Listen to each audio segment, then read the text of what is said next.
Migren xirurgiyasi yoki dekompressiya, nervlar dekompressiya operatsiyasi 25 yil oldin kashf etilgan bo'lsa, 2000-yil boshlarida, shundan 10-yilgacha bir qancha ilmiy ishlar Amerika, Yevropa olimlari tomonidan tasdig'ini topdi, ilmiy ishlar yoqlandi va shu 2009-2010-yillarda ommaga oshkor qilib, keyin buni shu massaviy deymiz, shu butunlay yoyilishi va ayniqsa shu Amerikada, Yevropada ko'plab shu operatsiya orqali migrendan xalos etish. Demak, bugungi kunda juda keng yoyilgan. Biza bu operatsiyani demak 2013-yilda birinchi bor eshitdik. Asosiy qiladigan ishimiz shu migrenni ko'rib, borib, joyida demak qalda etiladi. Birinchi qo'l degandek, bizani ustozlarimiz aynan Amerikada va Yevropada shu ustozlardan ko'rgan holatda birga operatsiya jarayonini birga o'tkazgan holatda o'rganib ko'rib, natijalarini ko'rgandan keyingina biz Toshkentga olib kelib yoyishni boshlaganmiz. Biz 18-yildan beri operatsiya qilamiz.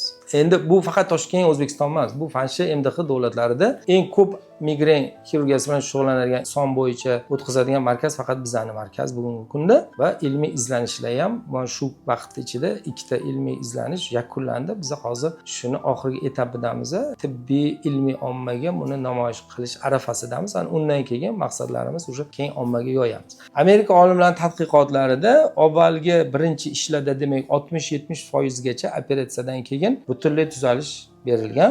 Oxirgi Amerika olimlarining natijasi 90-92% holatlarida operatsiyadan keyin bemalol tuzalish mumkin. Demak, butunlay batamom. Bu degani ma'lum etapdan keyin, ma'lum yildan keyin yana migren qaytadi, mashi ishni qilib yoki dori ichib yuradi degan emas. Migren operatsiyasidan keyin butunlay dorilardan voz kechiladi va bemor butunlay tuzalib ketadi. Bizani shu qariyb oxirgi 7-8 yilda bajarayotgan operatsiyamizda ham ko'rsatkichlarimiz demak ilmiy izlanish bo'lgani uchun statistika olib boramiz.